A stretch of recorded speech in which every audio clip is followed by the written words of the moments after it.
How's it going, everyone? Welcome to a new episode on the Test Drive. Today we have the 2020 Toyota RAV4. And let me start off by saying it is extremely windy and cold today. My camera can barely stand. That's how windy it is.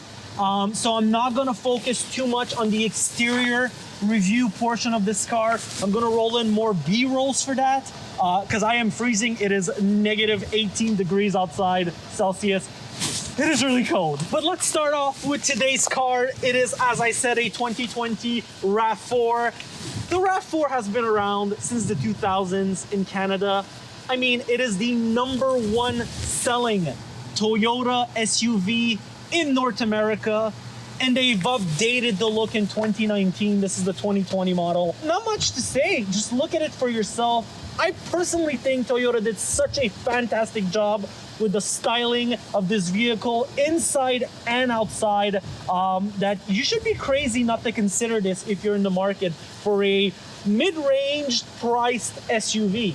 All right, let's start off with what I think is the most beautiful part of this car, and that is the front end. Hey, they really nailed it. This black grille with a little faux black hood scoop, I guess you can call it, not even.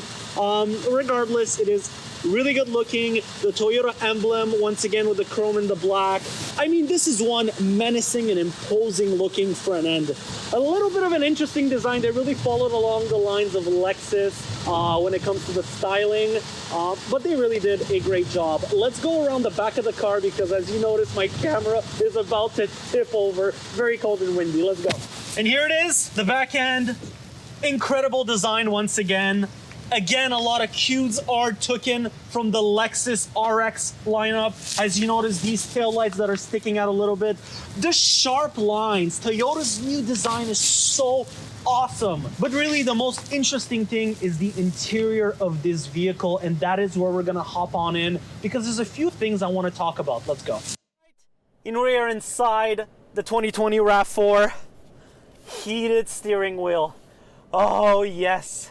And days like today, it really is awesome to have a heated steering wheel. But you also get heated seats. Let's turn those on, warm up our butts. Now, I really feel like Toyota got a lot of things right with this interior, but they got one thing extremely wrong, and that is this infotainment system. Now, this car being equipped with the premium package gives you that extra 1 inch of screen, so this is an 8-inch instead of a 7. Really, the resolution is pretty awful. Also, the way the screen sticks out, it feels kind of like added on. It feels a little cheap. It is a touchscreen. Don't get me wrong, it works. You have Apple CarPlay, Android Auto, and I'll be honest, I think you should only use Apple CarPlay or Android Auto because the system is so much better. But even then, as you will notice, I open Google Maps and I try to scroll. Very slow responding, it freezes. I really feel like when Toyota does a little facelift and a refresh of their RAV4 lineups, they should absolutely improve the infotainment system. But that's about it as far as negative sides go. The rest of the interior is super plush. I like the feel of the steering wheel. It is wrapped in the simile leather, the faux leather, and that faux leather is passed along the seats as well. I find that a little sad because you can't equip it with leather seating, even in the limited trim. So that's interesting. But regardless, they feel very comfortable, very plush, supportive to a certain extent. They are fully electric on the driver's side seat. The passenger seat, sadly, can only move backwards and forwards. Can go up, can go down. That's an issue if you're slightly taller because, as you notice, I'm 5'9", give or take, and I'm already almost touching the top. We have about 2-3 inches. So if you're a person who's 6'1", 6'2", ouch. Get ready, you might not be very comfortable in this vehicle. It's cold, we're not gonna go too fast, we're not gonna go off-road. I wanna really focus today on daily drivability for this vehicle, on its long-term usage, because a lot of people will be buying this car, not leasing. It's a Toyota, of course you're gonna buy it. Hop on in, let's go on our virtual test drive, and let's see if this RAV4 really lives up to the hype. Let's go. All right, and we are off in the 2020 Toyota RAV4. Now, sorry, I did the outside and inside part a little bit quicker than I do usually. It is a very, very windy and cold day. Even my toucan gloves were not enough to keep me warm. My whole face was getting numb. But now we're on the driving portion of the vehicle. My heated seat is on, my heated steering wheel is on, and I gotta say, this is a great place to be in. It is a Toyota at the end of the day. Toyota has always been reputed to have one of the most reliable, one of the most simplistic and easygoing designs out there. I just passed another Toyota RAV4. I think I've passed like 5 of them. And with this new iteration, which debuted in 2019, it is the 5th generation, the XA50 platform. So essentially, it is a sort of modular platform. It's the GA-K platform that is shared across a couple of the Toyota lineups. Now, the big advantage to having modular platforms, it is essentially cost cutting. The fact that a lot of the parts are interchangeable and swappable reduces the cost of this vehicle. If you put it up on the lift, this vehicle is predominantly made out of steel components. There's no aluminum, there's no double wishbone suspension. It's a very conventional strut spring suspension setup.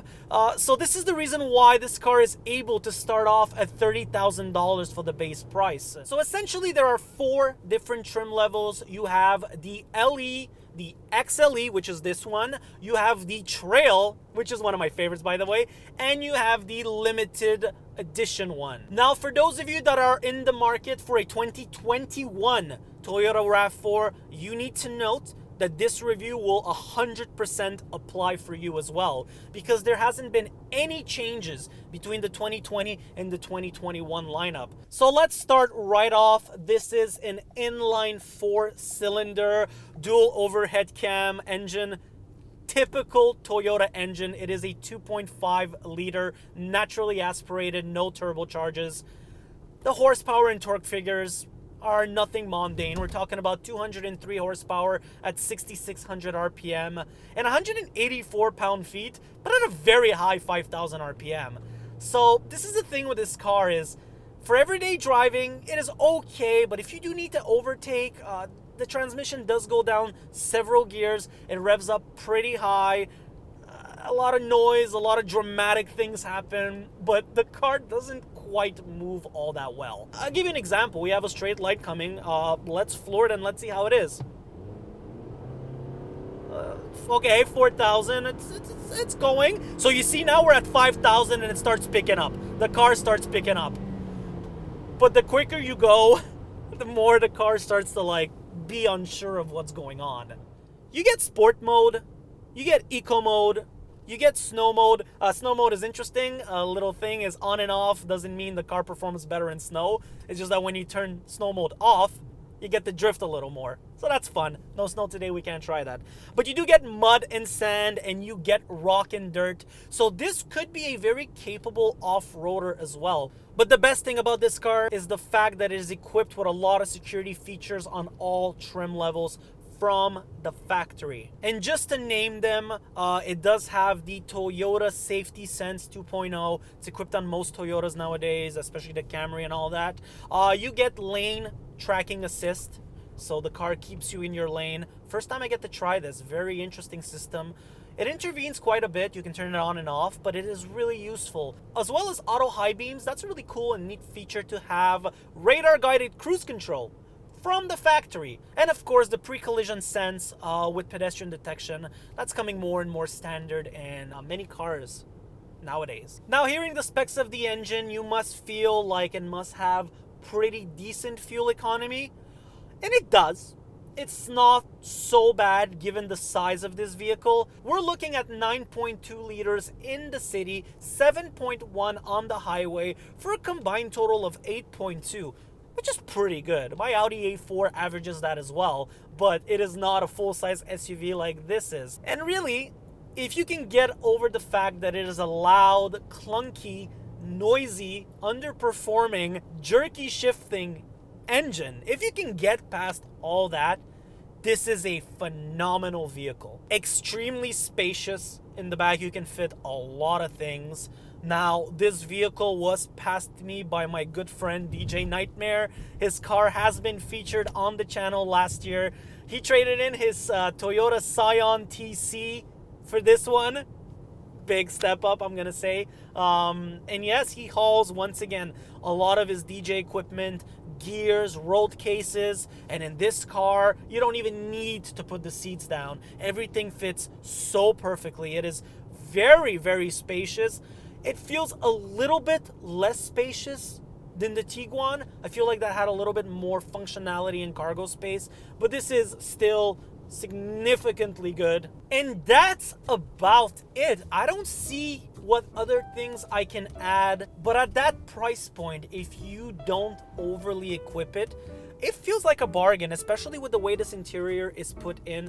Nothing rattles, nothing squeaks, everything is soft touch. The climate control system is fully automatic, very comfortable with those rubber things around the side. I mean, this car does so many things right. The fact that this interior is so nice looking kind of negates the fact that the engine is so poor performing. I don't know if that makes any sense. And if you're not a person who drives all out crazy, just drives very normally, looking for a proper family car, this Toyota RAV4 is it. Don't lease it. Buy it. Finance it. Buy it cash. This car will outlast so many other cars on the road that it is simply a no-brainer. So I really hope you guys enjoyed our review. This will be posted in January of 2021, so it's gonna be our first video of 2021. The channel's going great. I really gotta thank all of you for the massive support. I mean, things are going really good. Don't forget, I'm not a car journalist. I'm not monetized. I'm doing this on my spare time for fun. And I'm having a blast doing it, and it's all thanks to your support. So please, don't forget to like this video. Don't forget to subscribe. Share your comments down below, negative or positive. I'm always open to criticism. And I really hope this video will help all of you that are in the market for an SUV for 2021. Really, don't hesitate to go to your local dealer and take a look at this 2020 RAV4. It really did impress me. So yeah, I'll give this car a big thumbs up. It might be on my shopping list for my future SUV. The trail model really appeals to me. This is Jordan signing off on V-Test Drive. Thank you all for being here, and I really hope your day is as wonderful as mine was today. Bye-bye.